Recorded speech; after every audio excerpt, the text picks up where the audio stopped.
That's recording already, is it? That's pretty good. Okay, cool. It's not always easy to admit when you're in a funk. It's not particularly easy to admit that you're in a funk, is it? What do we know about times like these? Well, how many more of you have noticed that the most drastic effects of these times didn't hit you immediately in lockdown, but are hitting you 2, 3, 4 months later? And how many of you out there will have been affected by this domino effect of this lockdown, that the recuperation from just this 3 months alone will take possibly up to a couple of years to recover from?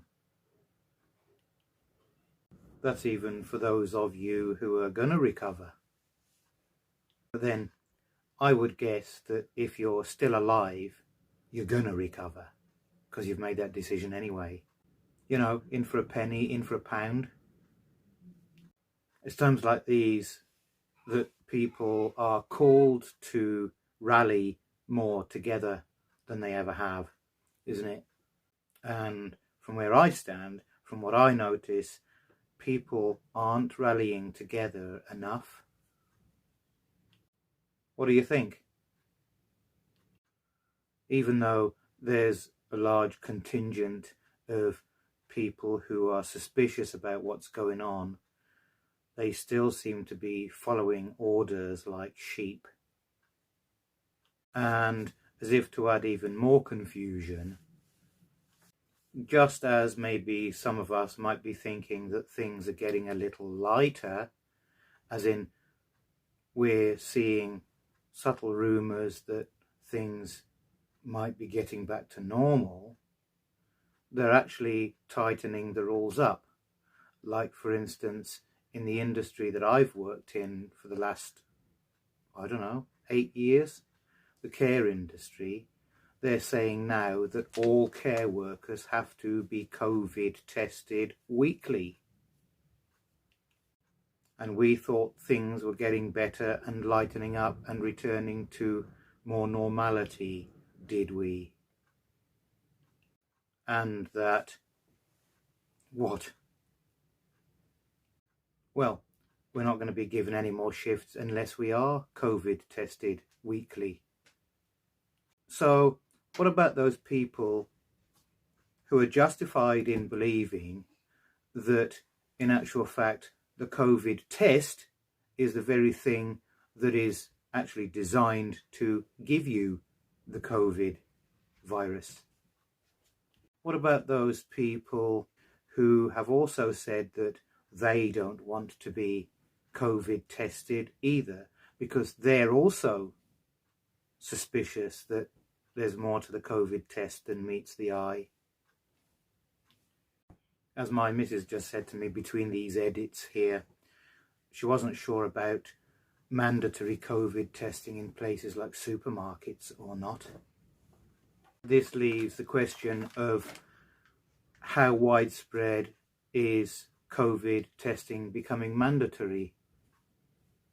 What of people who don't want or won't have or will refuse to have COVID testing because they're suspicious of what the elite special branches and special forces are up to? What of those people who don't want to be COVID tested simply because they don't want to be COVID tested? Simply because they respect their own freedom and sovereignty? Sure, the clever answer is, yeah, you have a choice, you just need to go and look for a different job. But if the test is becoming mandatory right across the board, what do people do? That's a question.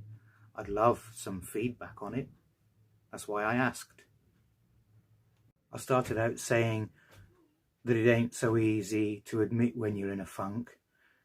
And it ain't so easy to admit that you're in a funk, is it? As a result of this COVID and the lockdown, I've had 0 shifts with my agencies for over 3 months. And I joined up with this thing that I saw on Facebook. What's the name of it? Is it First Start Scotland or something like that?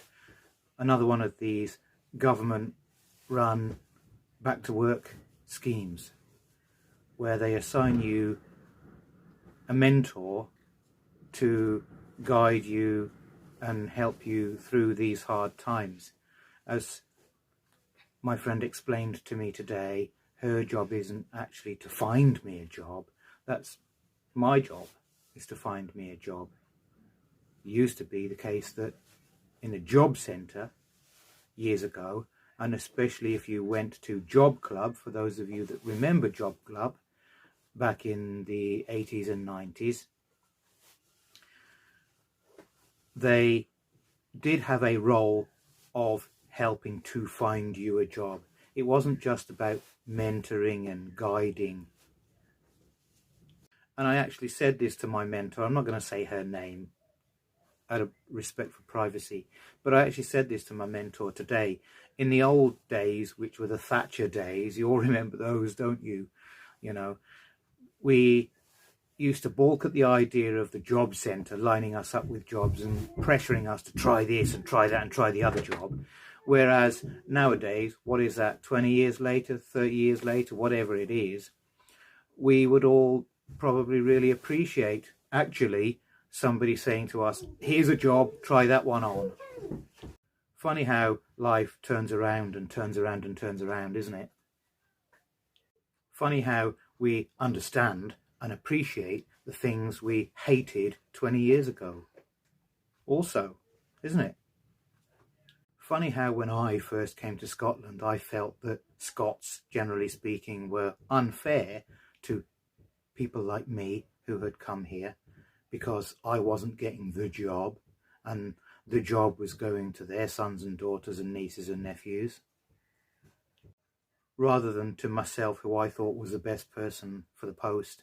And yet 20, 30 years later, now I'm looking at my children and I'm kind of going, who am I going to give the jobs to when I develop my business empire? I'm obviously going to give the jobs to my kids rather than to the right person for the job, because I love and am looking out for my children. So 20, 30 years later, I understand everybody's, all the local people's positions. It took me that long to understand them, and I wonder why I'm in a funk. So, as I said to my mentor today, I'm talking like a victim, aren't I? I'm talking like somebody that feels sorry for myself, aren't I? And I consider myself to be a life coach and an NLP master practitioner and NLP trainer. I consider myself to be some veritable wizard. And I'm sure there are some of you that will tell me that being a wizard isn't actually about knowing it all. Being a wizard, being a life coach, being a therapist of any kind, sometimes you also have to ask for help. No matter how great you think you are or how great you are, you've also got to sometimes admit that you're feeling down and show your vulnerability and admit that you're in a funk, or admit that you feel at least that you're at a dead end and are banging your head off the wall. At least that's what I reckon. So here's me, I'm admitting that I'm in a funk. Today I've been done in by this rather lengthy conversation I had with my mentor, because I ranted with her, not at her. I ranted with her about the positions I found myself in over the years in matters and issues of employment, which makes me almost cry over the fact that I sometimes feel almost unemployable. In that, as a man, a husband, a father of 2, 3 kids who need me, plus whoever else depends on me to some degree, I have to find some way of earning enough to put bread on the table. But not only put bread on the table, also to find some education for my children, who my wife and my mum-in-law reckon are geniuses. Maybe I'd say that because I'm biased towards them. No, I wouldn't actually say that just because I'm biased towards them. If they weren't geniuses, I wouldn't say that. But my little boy was counting to 1,000 without much prompting when he was 2-3 years old. My daughter is also quite funny. She certainly lets us know that she's well alive anyway in some of the funny practical jokes or pranks that she pulls off some days, which certainly let us know that she's well ahead of us anyway. Sometimes her practical jokes and mischief can be a bit much, but when you look back on it, it's actually quite hilarious. One of the reasons I'm actually making this video is because I wanted to say something. When I started making this video a few days back, I've taken a break, I wanted to communicate how even the life coaches amongst us, those of us who think we're the greatest, can also go into a funk that lasts a good few days, and how we get out of that. Partly hoping how my audience, my life coaching clients, will get something valuable in hearing how a person who may be only 1 step or 9 steps behind them, or in front of them, or beside them, navigates around an issue that for me has been quite an issue, so that maybe I can impart what to my audience.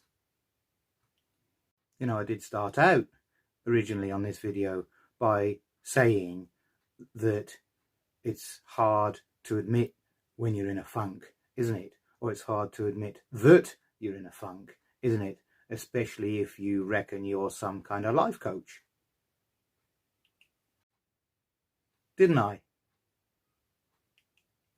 Now, it's all very well for somebody like Tony Robbins, with all the success that he has been through and lost and gotten back in life again, with all the money that he has, to coach the lowest amongst us how to get out of a funk.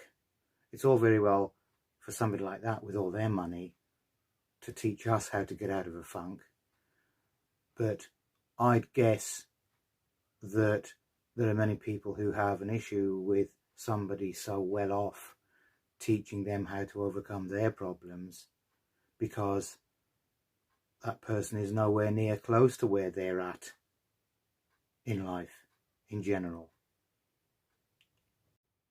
When probably the biggest selling point of somebody like me being a life coach in your local community is the fact that you and I, we aren't so far away from one another in terms of personal wealth and personal achievement.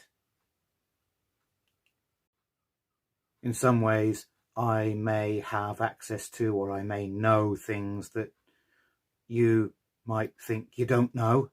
And in some ways, you have access to things that I may think I don't know. We are the people who coach one another along, rather than, and more powerfully than, somebody who has such wealth to their name. I think there is a truism in saying that those wealthy coaches and such become coaches to wealthy people. This point of view, this angle on interpersonal coaching helps me to overcome another of the kind of emotional issues that I've had over the years. There was a YouTube video that I've been trying to find for probably about 4 or 5 years now, where there was this Australian female comedian, okay, and she was talking about a lot of things, obviously, talking about her life and talking about how she's a bitch on a motorbike and can go ren, ren, ren and attract all the men and all this, though lo and behold, I've no idea what that means. But one of the things that she said in her skit was that I became a life coach, as you do when you're unemployed. And that very statement has thrown me for six for a good few years, because I'm sure that you could, but I do, in my wit and sarcasm and total black cynicism, I'm often aware of the fact that people do actually take courses in life coaching when they're unemployed. You know, I became a life coach, as you do when you're unemployed. Actually, what a horrible thing to say about life coaching and about people who take life coaching courses. When it comes to profound talk and profound teachings and profound personal change and personal transformation in life, it's often the people that are the closest to us, actually, who are the ones that kick our butts, who are the ones that really move us. Sure, the likes of the big wig, high-paid life coaches can actually give us motivational words and motivational stories, but it's the ones that are closest to where we're at in life who are the ones that, one, reflect us the best, and two, actually motivate us the best. It's the ones that are closest to where we're at in life that can get the best kind of rapport with us. The kind of rapport that somebody way above our station in life, if you want to call it that, can get with us isn't really the deepest and most powerful kind of rapport. The rapport that people get with us, they get because they are like us to some degree. This is what is taught actually in communication science and the likes of NLP and hypnosis and all that kind of stuff. It ain't just about reflecting, matching and mirroring somebody's body language, crossing your legs and crossing your arms when they cross their legs and cross their arms. It's about how matched you are in your general life circumstance and level. Is it not? Sure, you can give me a fancy answer. Sure, you can blag it. Sure. But it's about somebody reflecting you because they're at where you're at, or they've recently been through what you've been through or what you're going through just now, and they've found a way that is applicable to you, that you can also apply because you're not that far behind them, and you can follow on their tail. You can follow on their power. You can follow on their method or technique. You can run and catch up with them. Are you not now? So again, I started out saying it's hard to admit when you're in a funk, isn't it? It's actually hard to admit that you're in a funk if you reckon you're some kind of fancy life coach. And that was my lead-in or segue into talking about another situation that just arose in my life very, very recently. And that's like this. I could say, no wonder I'm in a funk, or no wonder I've been in a funk, couldn't I? Because, let's face it, I bet 3/4 of the world's population are in a funk just now. with this lockdown and the loss of earnings and the loss of employment and the loss of jobs and the loss of businesses and all those domino knock-on effects. It's no wonder that people are probably in some kind of funk. So, if you like, I can in that way justify my funk. I saw an advert on Facebook.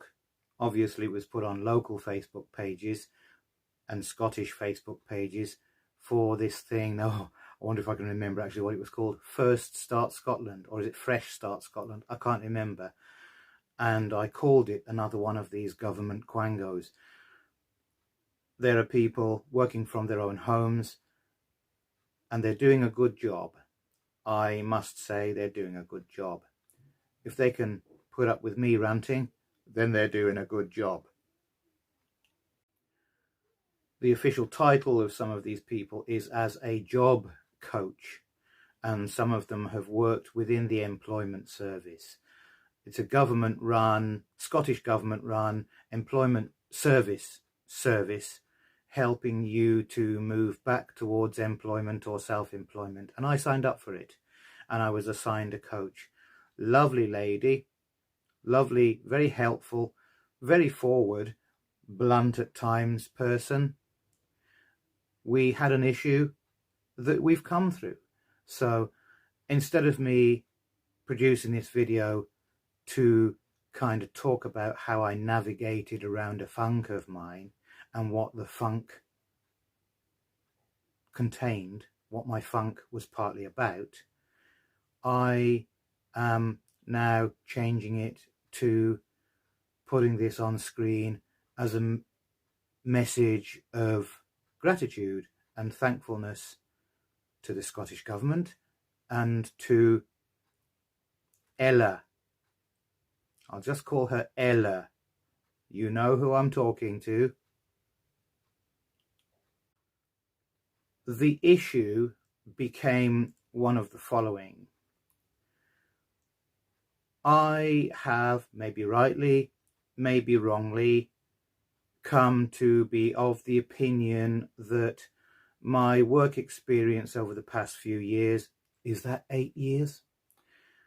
Working for the employment agency that I have been working for in the care industry, at the rate of pay that I've been getting has maybe spoilt me and maybe not spoilt me. But I've come to the opinion that I am personally worth more than national minimum wage, and that I shouldn't, there I go, shouldn'ting on myself, but I shouldn't ever again accept national minimum wage or anything close to national minimum wage as a wage for any job that I do. I should not accept national minimum wage anyway as a 52-year-old man. I should not accept national minimum wage anyway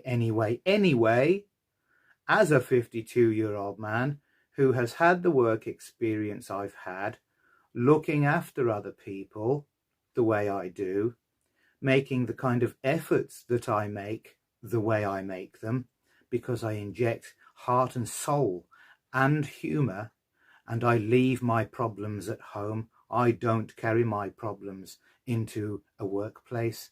I am a professional at what I do. Even though you may say that that is only care work, I am a professional at what I do. So, as a professional, with the experience that I've had, being paid the rate that I've been paid, injecting what I inject into that, and as a 52-year-old man, I should not ever again accept national minimum wage as the rate I'm ever paid at for any job of employment that I do.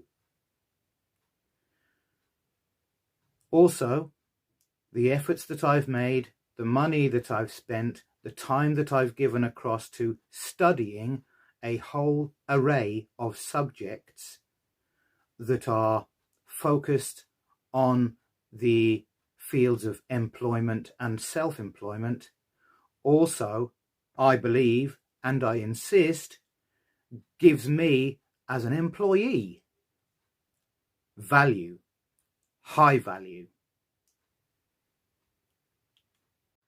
Also, my worldly or unworldly experience as a 52-year-old man also gives me as a person personal value. I have been part of the upbringing of more than my own children. I have been a supportive member of more than my own family. I say these things because I must have some kind of pride, not because I'm conceited, but because nobody else is going to blow my trumpet as far as potentials for employment in specific positions goes. My employment coach intimated that, on the one hand, because of what's happening, because of times like these, I would be hard pushed to find employment, let alone the right kind of employment. I would be hard pushed to find the right kind of employment and paying at the rates that I would like to be paid.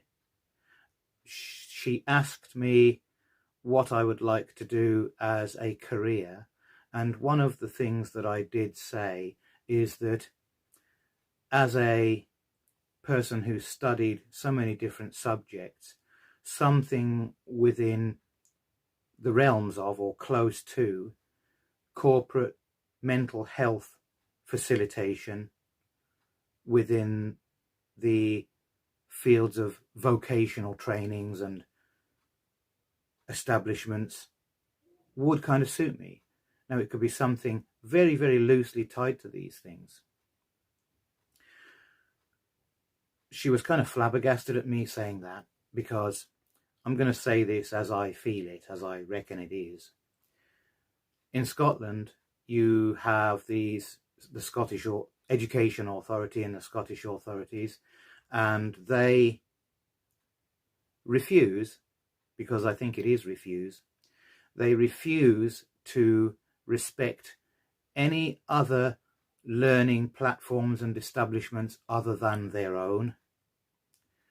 Now, I'm going to say a few words about this. Because of what's happening in the world, because of the way the world is becoming, they're going to have to step down. I've said that quite plainly, haven't I?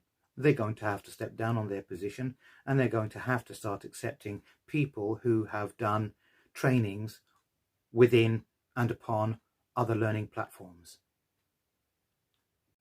My mentor's words were, you've got a cat in hell's chance of getting anything to do with mental health facilitation in the vocation industry.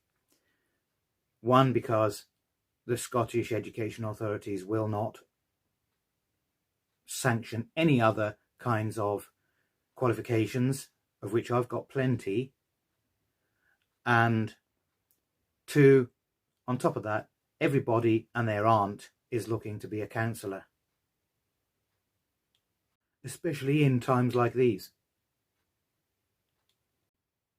What a thing to say.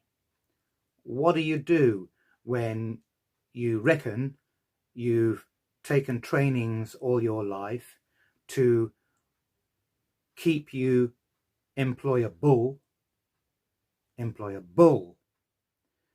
and to up your potentials within self-employment, and somebody says such a thing and dashes your hopes all over the rocks? What do you do? Now, there are plenty of salesmen who say, I've got a special gift for you if you stay to the end of this video. I don't. But in order to hear the whole version of this story, you do have to listen to it through. or you'll get the wrong end of the stick. You won't get the gist clearly. So I'd ask you not to make any clever replies to me unless you have listened to the entirety of this video.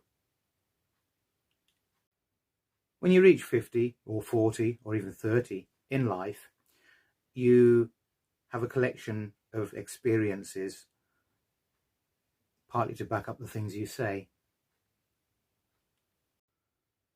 The world has plenty of educated derelicts and non-educated successes, turning the whole view of this strictness over education on its head and, in a way, levelling the field. I've had a comparison in my life where, because of some of the verbal arguments I've had with people, I've actually said, who do you trust more? Somebody who has studied a subject with one learning institution and stayed around one learning institution for God knows how long and spent God knows how much money with that one learning institution and had no life experience and no expansion into other areas in their life, or somebody who has studied broadly, even if that is their own subjects, many subjects within that subject, with numerous different learning institutions, from correspondence, online, centre-based and real life studies, and have numerous various different kinds of certifications to their name and life experience where they've had to earn their way in Civvy Street. Which one of those two types do you trust the more? Here's another one. I had an experience at my local college a few years ago now, so the negative aspects of that I've kind of come to terms with. I'm telling this as a story, and it has a little emotional charge, but I'm over the worst of it, in which I had some youngsters, young girls, one in particular, having a hate campaign against me for no particular reason. I hadn't approached her in any way. I hadn't tried her on. She wasn't my type. I'm a married man. During one of her expressions of hatred and manipulation towards me, we were sitting a test, and she and her friend had finished the test before I had. I'm one of these, I've done this particular subject umpteen times before, and it's my favourite subject. I read the big thick manuals on this subject for pleasure, and I read them thoroughly, and I can speak medical terms with any GP. Okay, the two girls sat on the tutor's knee, and they were whispering things in the tutor's ear and looking at me. One of the questions in the test was a multiple choice answer, and I answered with the correct answer first time. He put the paper back to me and said, that's the wrong answer, answer it again. And I did so 4 times. So all 4 of those answers were actually the wrong answers. And then when I questioned him on how can all 4 of them answers be the wrong answers if other people in the class have answered it and you've ticked it in class, you've not sent it to an independent adjudicator, you've ticked it as correct in class with us being in the same class as you in this session. And at that he came across the floor as if he was going to punch me in the face and threatened me. Now, almost every of those actions from beginning to end is out of order. As a tutor, you don't have girls or women, even of your own age, sitting on your knee. You don't. It's wrong. It's out of order. I did report it to head of department. I never heard back anything, and to this day haven't heard anything back. And I don't know what happened to him. I don't know if he lost his job or not. I don't know if he was disciplined or not. I don't know anything other than me having reported it. It transpires that at the end of the first year, I had an issue with my hands that meant for health reasons, I had to withdraw from the course anyway. So that's the kind of end of that issue.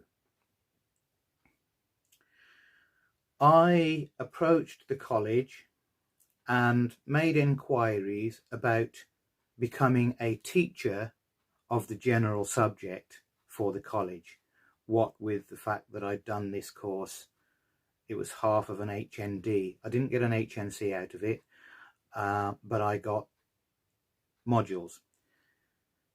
And with my other worldly experience and qualifications, it would have been good at the time to have taken on a position as a teacher for the college. Now, I was told officially that I would need to be doing 4 years of full-time work with those exact skills and keeping the paperwork before I would be even considered to become a teacher for the college. Not long after, I don't know how long, but it certainly wasn't 4 years, certainly wasn't even 2 years, certainly wasn't even 1 year. Not long after, I returned to the college for something, I can't remember what. And one of the lads from my class was working as a teacher for the college, teaching the general subject, even though he hadn't had not even 1 year of full-time experience in this particular subject, in this field. Now, I know because I used to frequent a shop in our local town where he worked regularly. I would say surely that was close to full-time he was working in that particular shop. So he certainly was not working full-time in the field for 4 years. Wasn't even a year later. This is my experience with the Scottish education system and Scottish education establishment. A difference between a country's educational authority and other courses you might do correspondence-wise or online or distance learning or something is that your correspondence type courses, your online courses, can't get as overly personal.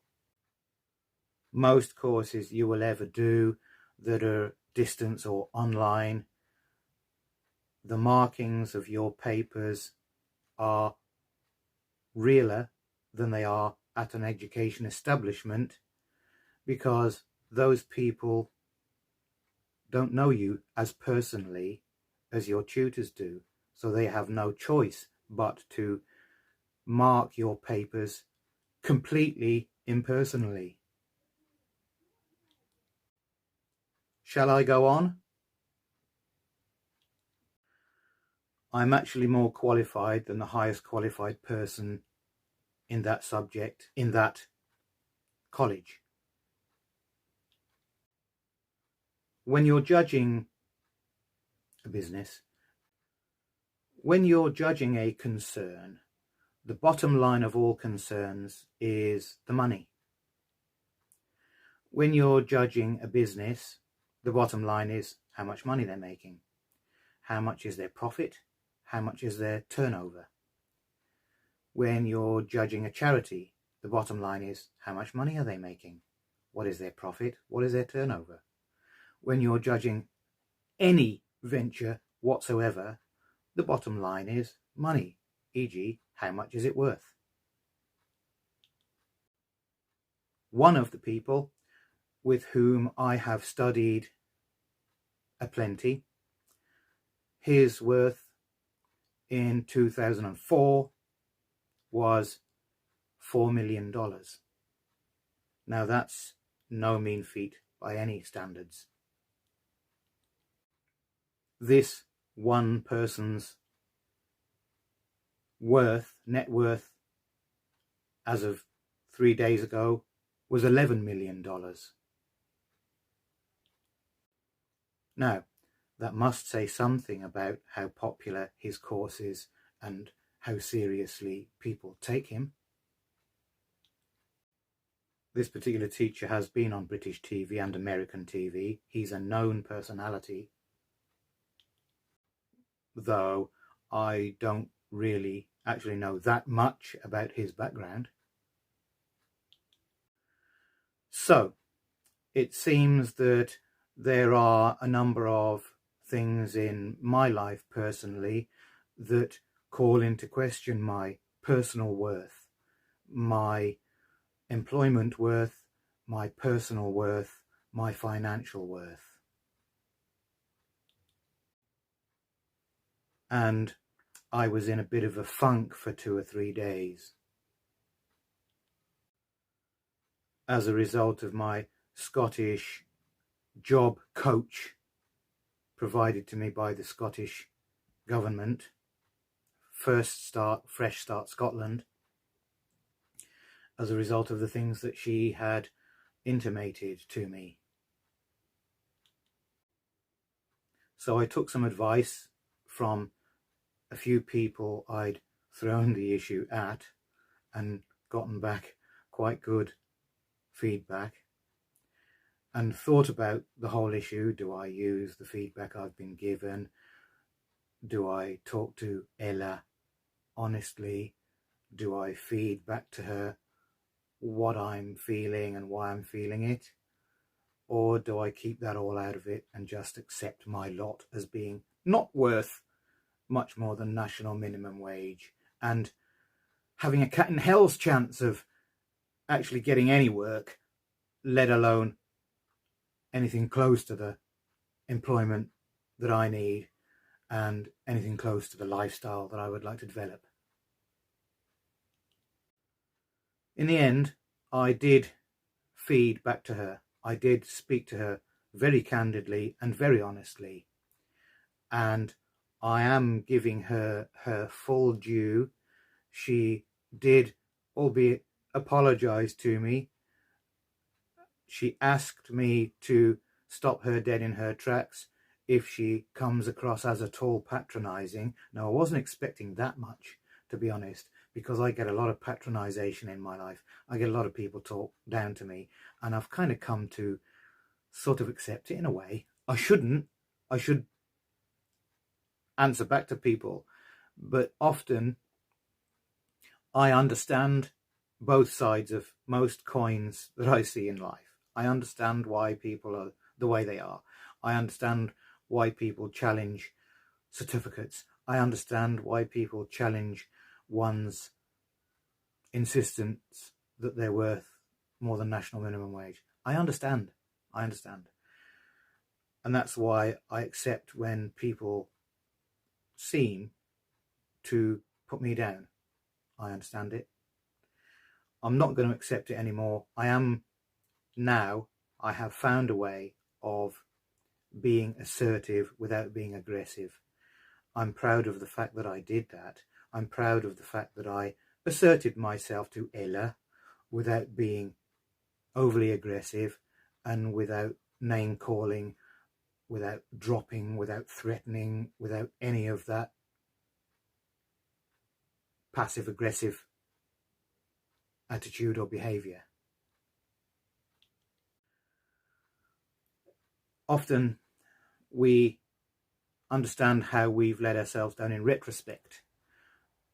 It's a rare intelligence that can stop a person dead in their tracks and say to them, "You're coming across as a bit patronizing, by the way." It's a rare person that can actually do that. So in response to her saying to me, "Stop me dead in my tracks if I offend you and if I seem to be patronizing," I said that to her on the phone at the time. It's hard to actually do that. It's not until you've felt a thing when you've come off the phone or away from a meeting that you go, "Oh, you know, oh, that hurt my feelings," you know, and it's not until you think about a thing in retrospect that you realize the hurt you've taken, the hurt you've allowed to develop from a situation. So yes, I said this to her, and she albeit apologized, and graciously so, and thank you very much, Ella. Thank you very much. I'm proud of you. I said we will keep the relationship we have. We will continue to work. And now we, her and I, are attacking my whole issue of job, career, employability, and self-employment, business, from an angle of I've done so much, I'm worth so much, I'm certainly worth more than national minimum, I'm certainly worth being respected as a 52-year-old man that's been a part of more than one child's family's support and part of the care of a number of people, not thousands, but a number of people, and of giving good service. So that's quite a long video, and I've opened up some about subjects that could be emotional. I've asked you how hard you find it to admit when you're in a funk, and that when you're in a funk, how hard it is to admit that you are actually in a funk. And it's quite hard, isn't it? It's quite a courageous thing to do, to admit when you're in a funk and to admit that you're in a funk when you are in a funk. You know, to admit it in the present moment. I'm out of my funk now. I was feeling a bit groggy earlier today, but that's for other reasons. But I'm glad of the situation now, that I've been able to turn around two or three situations that have been on my mind for several years, in fact. And I'm going to say thank you, Ella. Thank you. I'm going to say thank you to the Scottish Government for providing the likes through which Ella could communicate with me. Thank you. I hope, in a way, that everything I've said in this video is of some kind of help to other people, even if that's only by reference, because this is one of the reasons why I tell these personal stories. I tell these personal stories as stories of challenge and as stories of how I personally have handled the challenge, so that other people who are maybe one or two steps behind me, and I don't mean that to be patronizing, because they are my equal, you know, you are all, you know, at least equal to me. Some of you are far better off than I am, you know. When I say one or two steps behind me, I mean one or two steps behind me as far as strict employment issues or even emotional issues, and I mean specifically the emotions that I've handled and coped with and turned around for myself. I'm sure that there is something there that some of you can benefit from. Okay? So with that being said, thank you all very much for your time. Thank you for listening. I would love some decent feedback. If it has helped you in any way, please do say so. I'm trying to build a coaching business. I would appreciate it if you did say to me that it's helped you in some way, and even how it's helped you. Now, I know that might be a bit much, but I'm pushing, okay? How has the things I've said today helped you? If they've helped you, how have they helped you? Okay? Thank you very much. Bye for now.